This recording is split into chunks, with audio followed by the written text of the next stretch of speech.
A Beautiful Deception, a true story of trauma and religious abuse, written in verse.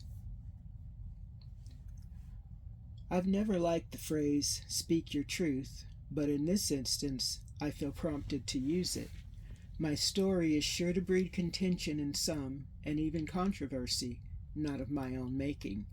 However, come what may, I will accept it and stay the course.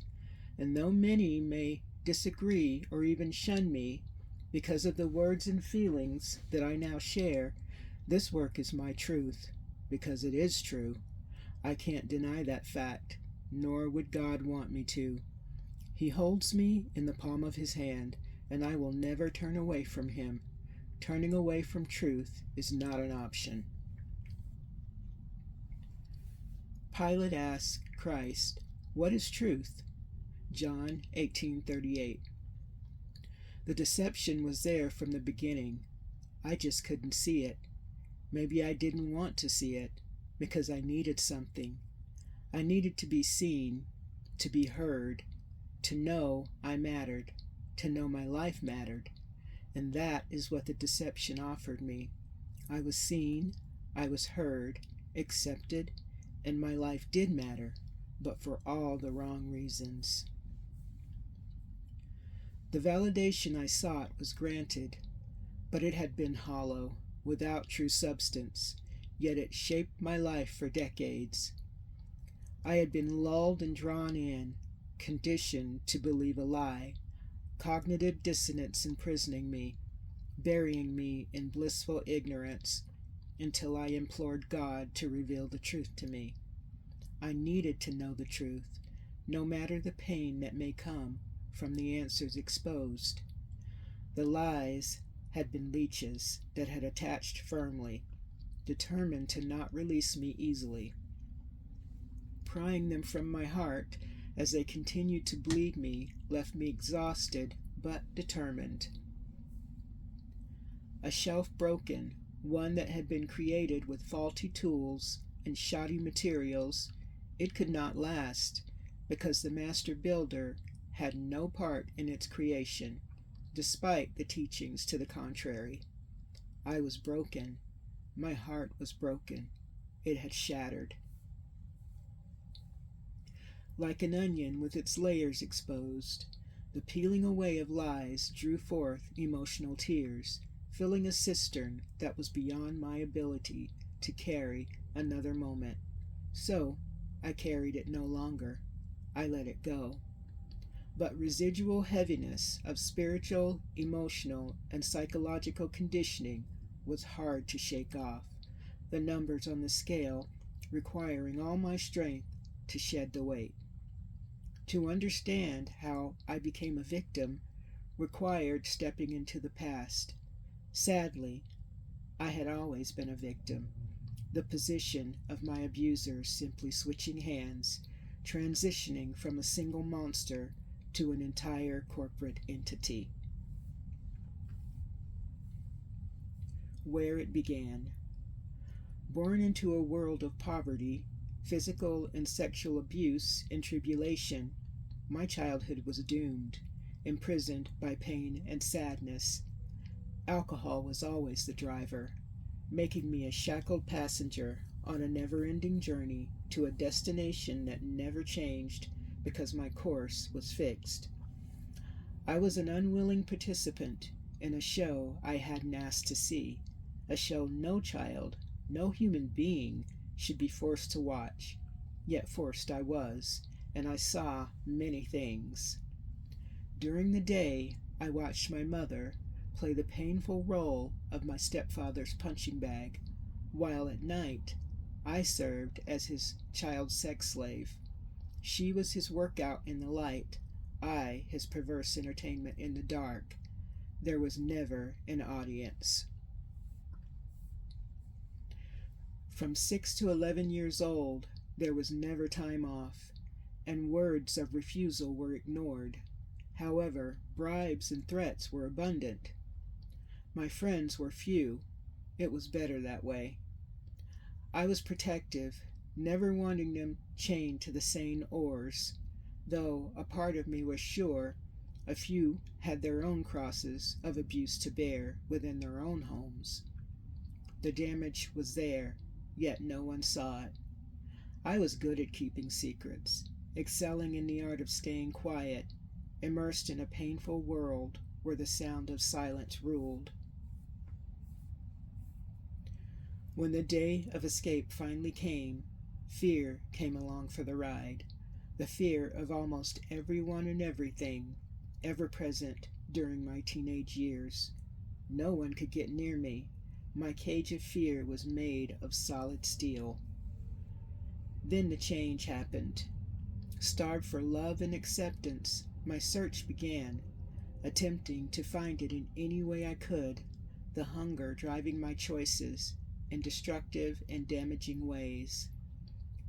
Marrying at 16, not for love but escape, and becoming a widow at 18 when deep waters took him.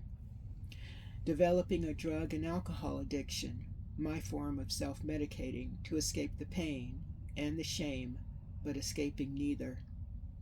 Marrying again for a type of love that had been desperately misguided and substance-induced. Becoming a single mother and spiraling further into addiction.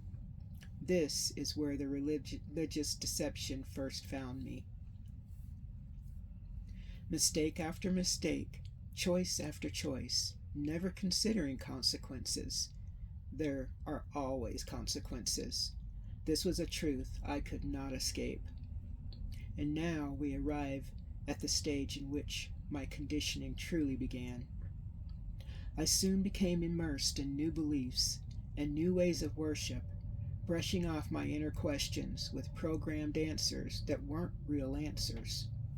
Eventually coming to understand what love truly was, I finally found happiness, blessed with a great companion who is perfect for me, amazing children and grandchildren, an ever-growing posterity, a life exceeding my dreams.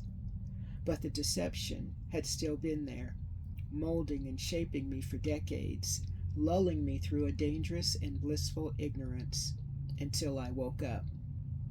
The awakening had been painful but necessary, holding a worth beyond price, and I never wanted to sleep again. The respite just wasn't worth it. Opening my eyes. There are a few things I strongly believe. First, God is real. Second, He knows me. Third, He deserves my praise. Fourth, I owe Him everything. There are a few things I strongly have faith in. First, Jesus Christ gave His life for me. Second, He knows me. Third, He deserves my praise. Fourth, I owe Him everything. Slowly, I came to understand that in a deceptive belief system ensnaring me, knowledge and belief are synonymous. Though the words mean two different things, their differences are excused and explained away with creative religious dogma. For me, to know is absolute intangible assurance of something being true, while believing is hope and faith in something being true. There is no interchanging. Either I know or I have faith and believe. For decades, my soul was completely immersed in a high-control, high-demand, organized religion, my mind conditioned to think that in some ways, belief equaled knowledge. My brain was programmed to believe that I was a strong, unbreakable spiritual giant, and one day I could become a god. Taught to believe that I held a privileged membership in a group of God's greatest souls, my salvation was guaranteed. I simply needed to stay in the game, keep my scorecard updated with every box checked, and play by the rules of men. Taught that earthly covenants were everything, and if I did not live up to those covenants, including surrendering everything and every part of myself to the collective, I would lose my soul and be in Satan's power. My salvation was to be earned.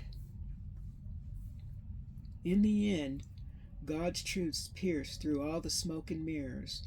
the false covenant spoken having nothing to do with him and everything to do with man's interpretation of what he supposedly wanted for me. With those woven interpretations came an enormous web of deceit, the deception becoming so ingrained that only the one true God could cut through it. Only He could clear the smoke, clarifying my vision, enabling me to see the real Him, not the man-made gods and man-made beliefs that so easily beset the world. I came to understand the name of the game was fear. The powerful tool of fear was used well by evil men to control my mind and heart. It is a tool that man has mastered, driving us to do things we should not, and prompting us to turn away from the things we should do. But why is so much glory given to the devil? Why is it so ingrained in us? Why is he given that power?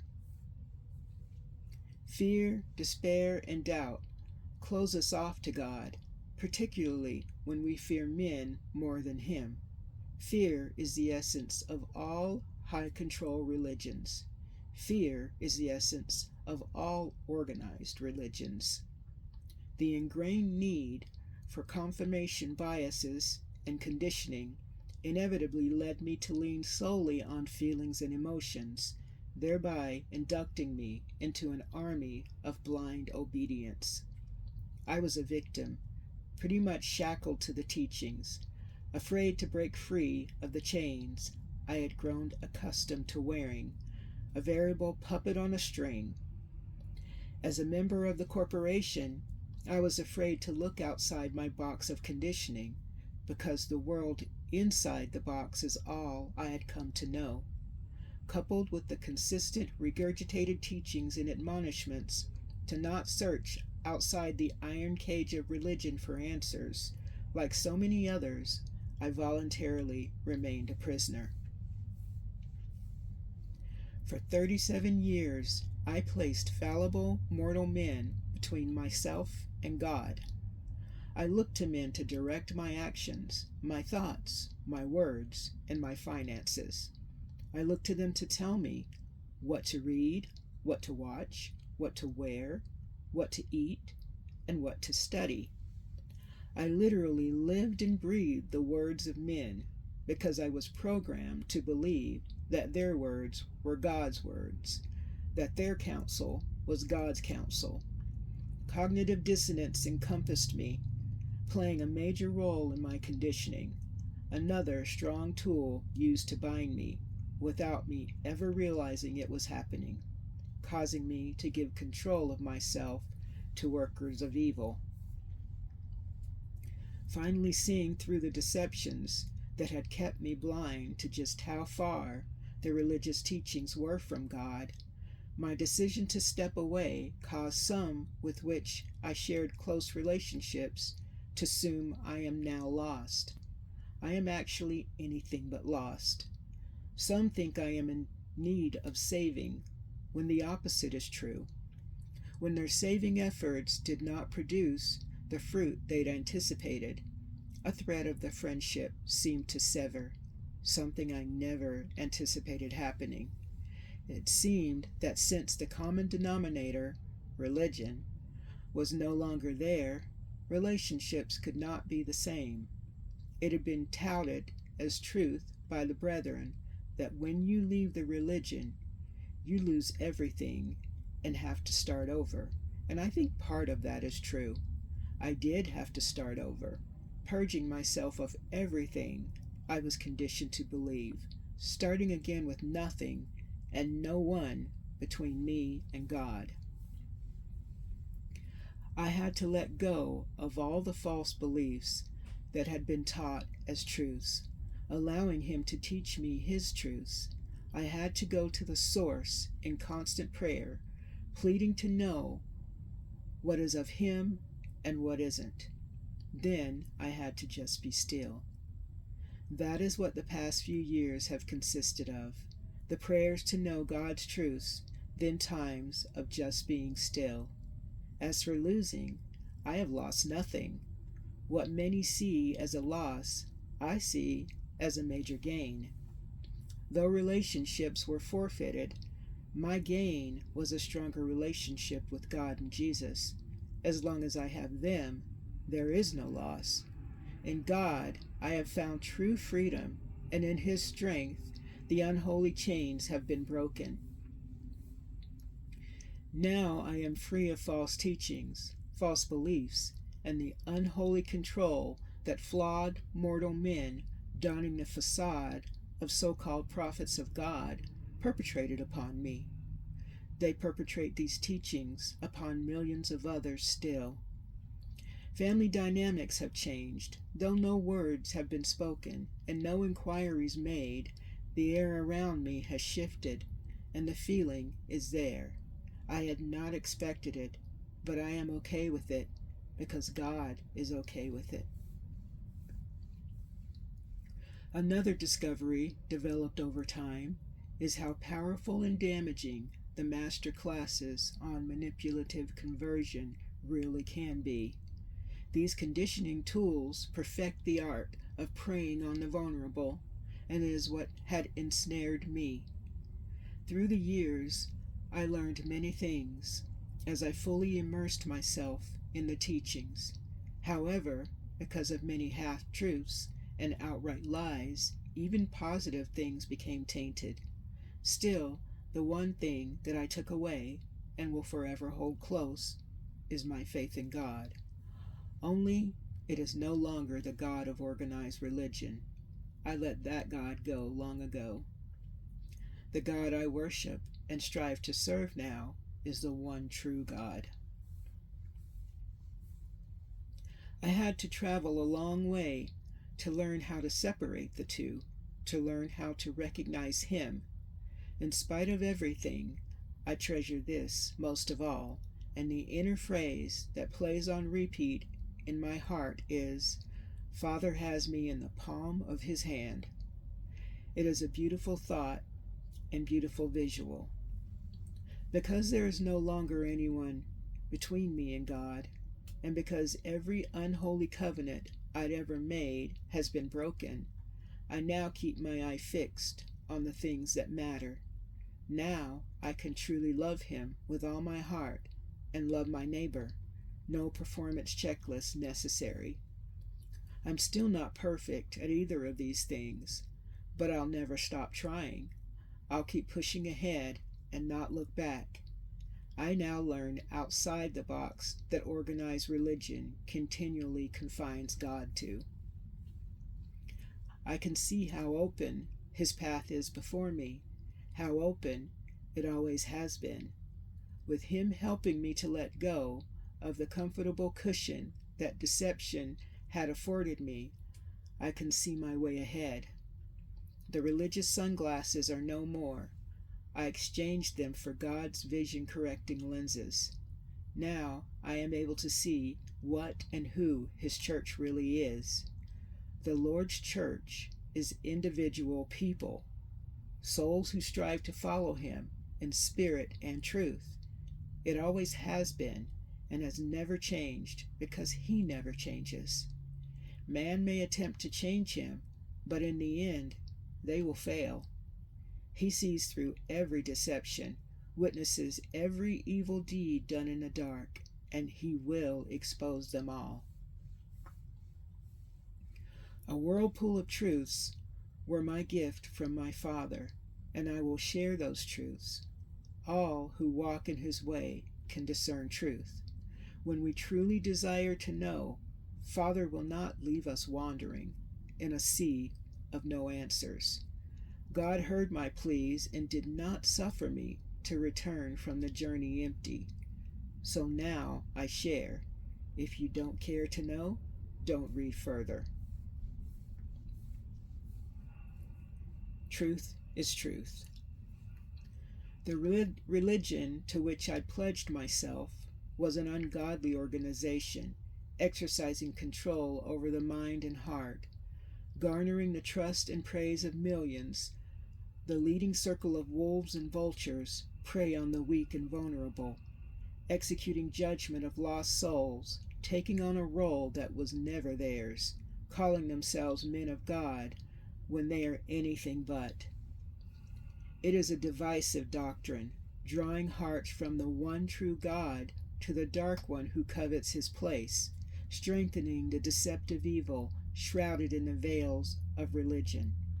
Walking away from the corporation saved my spiritual life, leaving my heart open to God's true word and his plan for me. Things God has taught me. 1. To put my trust in no man, because man is fallible and in many cases corrupt. The phrase "follow the prophet" is continuously drilled into the mind of every Mormon member. Told not to question the brethren, even if their counsel is wrong, victims are groomed to believe that it is better to obey them than not. Members are also taught that the prophet can never lead them astray. This lie, perpetuated through generations, is touted as fact, when God himself never said that. He never would, because no man is perfect and beyond corruption. Instead of being told to follow imperfect men, no matter the religion, all should be urged to follow Jesus. The absolute truth is men cannot lead us to God, only Jesus can. 2. Because of following deceitful men and placing them in positions of gods, many souls have lost their lives, pledging their obedience by taking a supposed God-sent poison into their system, and some, like myself, deal with health issues due to the choices of others. Given the impression that it was all a test to separate the obedient from the disobedient, no one ever stops to ponder that this test may actually have been to see who would listen to God, who would put their faith in him and not man. Our bodies are his individual temples, therefore he would never counsel us to poison ourselves, thereby bringing destruction to his temples. 3. The Church of Jesus Christ of Latter-day Saints is a corporation in which I was being led astray, devoured by the very shepherds supposedly put there by God to be watchmen over the flock. Instead of warning of the dangers of this world, both seen and unseen, these false prophets stand up at their conferences, placating members with gentle words as they once spoke against. The things they once spoke against are now tolerated and embraced. Talking out of both sides of their mouths is a gift that had enabled them to keep the old me in line, thereby leading me into Babylon instead of teaching me to flee it. Truly, the Lord's individual churches are individual people. It always has been, and because I wanted to know him, I went directly to him for truth. He employs no middlemen. Sadly, I had continually been taught that the Lord can't keep his promises without mortal men. I finally began to learn he will never be placed in a box. 4. Into the one world religious agenda, the Mormon Corporation has officially been inducted, an agenda the members can't see, the leaders slowly and subtly shifting doctrine, keeping them completely oblivious. Taught to not ask questions, I always complied, because if I were to question, I wouldn't have been keeping in line with the brethren or their teachings and would be considered a troublemaker. If my personal quest took me beyond the corporation's religious propaganda, yet brought me closer to Christ, I would have been labeled an apostate and called in for counsel, the meeting ending in disfellowship or excommunication. Speaking leads to the accusation of the person looking beyond the mark, labeling the questioner as fringe, earning them the title of lazy learner. When labeled an apostate, there is disregard by fellow members, and though what you speak is truth, no one will listen, because of ingrained conditioning and programming to not listen. Your words are considered dangerous, which is why the label is received. So, I search for answers in silence, taking my spiritual well-being into my own hands instead of delivering it into man's hands. 5. Members are taught many half-truths and much false doctrine that did not come from God, but came from tradition. Lies in church history are numerous. The leaders' declarations of transparency, meaningless words. Sharing actual truth does not occur to them. Scriptures are twisted to fit agendas, and following the brethren seriously hinders deep scripture study.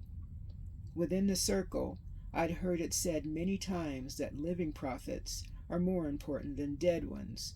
Is Jesus Christ included in that as well? After all, he was a prophet too. 6. Because of being created on a sandy foundation of lies, the Mormon Corporation will fall.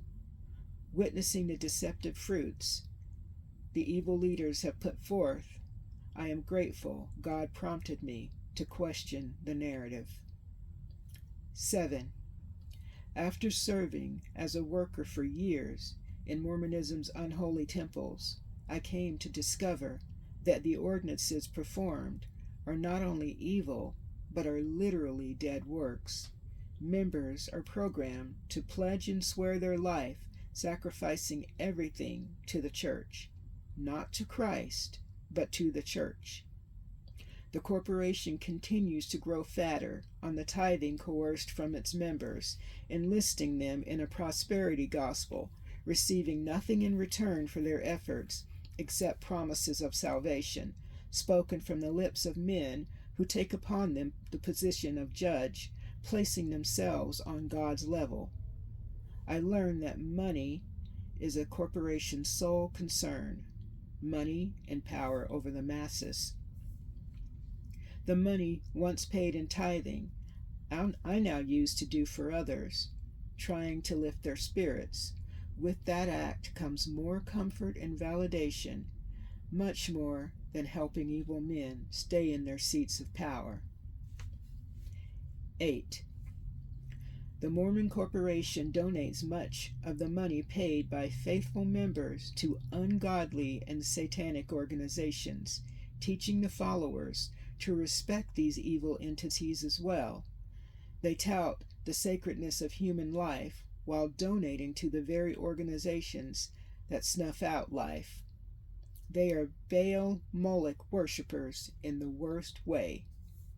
In the meantime, the poor tithe payers stay poor and struggle through life, while these men of God enjoy their pleasures, assuring the members that if they pay tithing instead of providing for their families, God will take care of them. One of the saddest sights my eyes have witnessed is a prophet of God visiting a poor family in Africa, wearing his expensive suit, proceeding to admonish them to keep paying their tithing. The gift presented to the needy family was a picture of the First Presidency to proudly display on their wall, a reminder that they must pay to play. "Are you kidding me?" was all I could think. Evil organizations the corporation heavily supports. United Nations, the global taskmaster. United Nations Population Fund, global murderer. UNICEF, propaganda machine. World Health Organization, legalize global murderers. NAACP, World Division seed planters, and countless others. All of the above organizations fund Planned Parenthood, thereby pushing and perpetuating the deaths of infants. This is done knowingly by master deceivers. 9. God commanded us to have no other gods/idols, but the leaders have made themselves into idols, the members following right along, propping them up with boundless adoration. These men are reverenced like God, sometimes even more so. Many of the general authorities, including their current prophet, are part of evil and satanic organizations of which they are lifelong members. Other idols in the world that the Mormon leaders and members/victims worship along with the world: money, power, prestige, material possessions, celebrities, sports, degrees, having a missionary in the field or a returned missionary, church callings of higher authority, and so many more.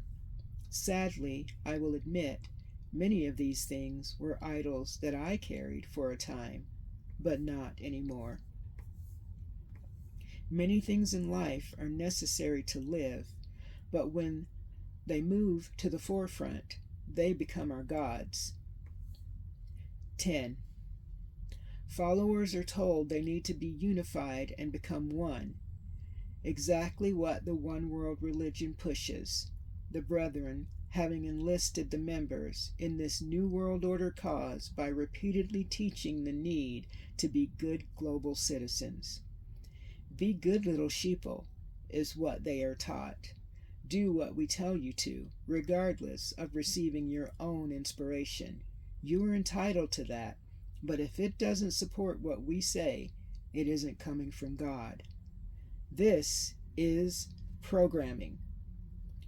Personally, I will be one of the worst global citizens because God does not want us conforming to the many deceits perpetrated upon us. 11. There are numerous examples of their scriptures teaching one thing, the leaders teaching another. So, always follow Christ. God does not change, nor does his gospel change. So why would his supposed church? Gaslighting is the name of the game, an art that is perfected daily. The recycling of sex offenders and pedophiles is also a perk within the corporation. After dealing with my own experience of offense perpetrated by a church brother and nothing being done about it, I'm now aware of this truth. Here I will share my experience. A beautiful home we built in northern Utah is where we raised our children. Prompted to list it in 2019, it sold quickly. Renting a lovely basement apartment, we became friends with the landlord and his wife.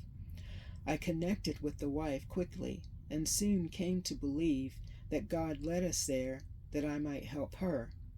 She had suffered a stroke 5 years previously, and sadly, she was a quiet victim of verbal and emotional abuse from her husband. At times, when I was alone and my husband was working, there were excuses here and there for the husband to come down to our apartment. While there, he would speak of forbidden things pertaining to his relationship with his wife, putting her down while making the claim that the stroke left her with the mind of a child, when nothing was further from the truth. The woman was sharp, beautiful, clever, and had a brilliant mind. Still, he would speak ill of her and proceed to tell me of their intimacy. He said things I did not want to hear, things he should never have spoken to me or anyone else. Feeling forced to listen to him, I remained silent, taking it all in, but his lies were nauseating, his dark heart revealed. His attempts to draw sympathy from me fell on deaf ears, because I knew exactly what he was doing, attempting to manipulate me, but it only disgusted me. With no lock on our side of the basement door, he was free to come and go as he pleased. When I needed to shower, after my husband left for work, my weapon sat on the counter because I didn't trust him at all. A very touchy-feely guy, I was hugged by him frequently until I finally began to avoid him. Then came the day that it happened. Heading up to their place to help his wife with her blog, I called out a fair warning that I was coming up. His wife was in another room when I started up the stairs. Waiting for me, he stood at the top of the stairs, completely naked. Laughing at me, he made no move to cover himself, nor move from my sight. Completely traumatized, I quickly fled. I could only assume he got off on my reaction. That is what abusers do. In my room, I sat and just cried and cried. I was disgusted, triggered, and emotionally messed up. My childhood trauma renewed. I didn't want to see him or be anywhere near him. My husband was angry, hurting because I was hurting, but I didn't want him to do anything. Our lease would be ending soon, and we would move. Finding a new condo, we quickly purchased it. With my husband scheduled for a work trip to South Africa, there was no way I would stay there alone, with my abuser able to come and go at will. Fortunately, we were blessed, the closing on the condo going smoothly, enabling us to move in a few days before his departure. Before leaving the ward, I met with the bishop. My trauma was still there, leaving me pretty messed up and unable to fathom having the disgusting man anywhere near me again. I told the leader everything, including the abusive words spoken to and about his wife.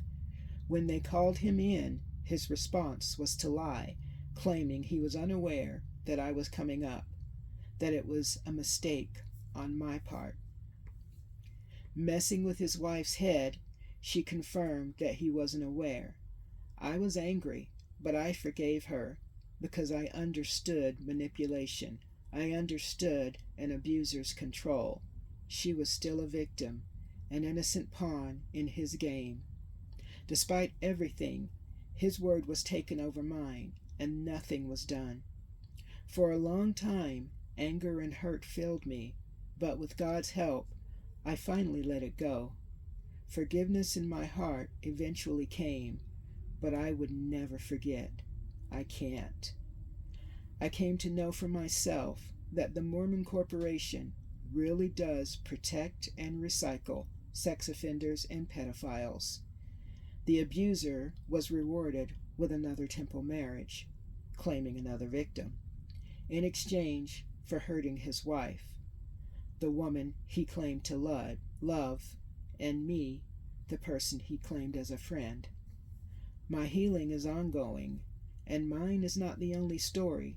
There are thousands of others with far worse experiences of betrayal, but of course, many have seen the same outcome. 12. The Mormon Church, like so many others, is a work-based religion. The doctrine teaches that in order to make it back to God, you must fulfill the list. Attend church each week. Pay your tithing. Do your ministering. Obtain a temple recommend and receive the temple endowment. Marry in the temple and attend regularly. These are the requirements of men, not the one true God. Will man never learn? A final word. The Lord God has said, "Not everyone that saith unto me, Lord, Lord, shall enter into the kingdom of heaven, but he that doeth the will of my Father which is in heaven.